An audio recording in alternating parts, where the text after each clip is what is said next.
तो वर्ण व्यवस्था मोटे तौर पर उतनी बुरी चीज नहीं थी। यही कारण है कि गांधी सपोर्ट करते हैं।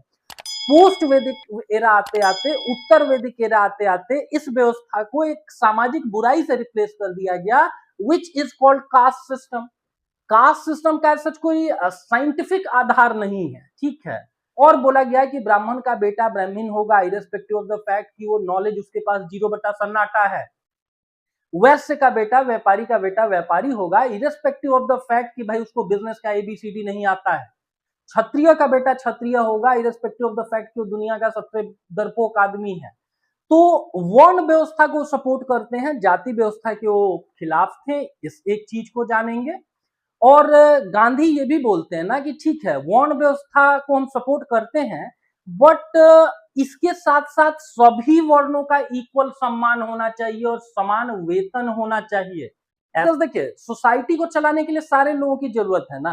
अगर कोविड के समय में डॉक्टर्स ने अगर कोरोना की वैक्सीन नहीं बनाई होती तो हम लोग सारे लोग मर गए होते। पहले 50-60 साल पहले लोग अपने सगे संबंधियों से कनेक्टेड नहीं हो पाते थे। आज के समय में किसी सॉफ्टवेयर इंजीनियर ने उन सारी चीजों को डेवलप किया, and that's the exact reason कि हम लोग एक दूसरे से बात कर पाते हैं। उनका भी महत्व है। जो सफाई कर्मी हमारे आपके गली मोहल्लों में आकर के जब हम लोग सोए रहते हैं उस समय वो कूड़ा उठा करके लेकर के जाते हैं, उनका भी समाज में अपना योगदान है। वो नहीं रहेंगे तो समाज में स्वच्छता की कमी यानी गंदगी आधारित जितनी भी बीमारियां होंगी वो फैलेंगी।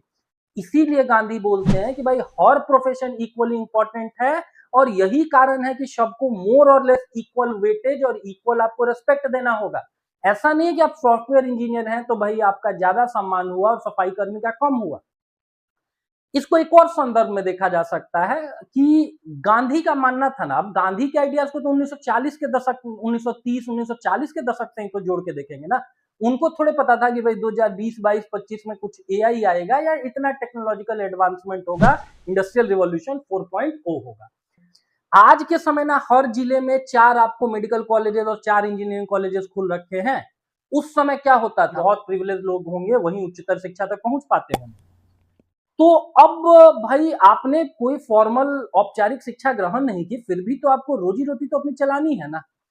तो एज सच शैक्षणिक योग्यता आप फिर कहां से सीखेंगे? अगर उतना ज्यादा एजुकेशनल इंस्टीट्यूट शैक्षणिक संस्थाएं ही नहीं है तो आप अपने घर में सीख सकते हैं।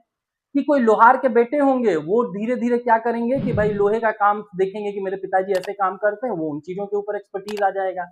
कोई सुनार के बेटे होंगे वो सोने का काम अच्छे से जान जाएंगे, बिकॉज उनके घर में वही काम हो रहा है।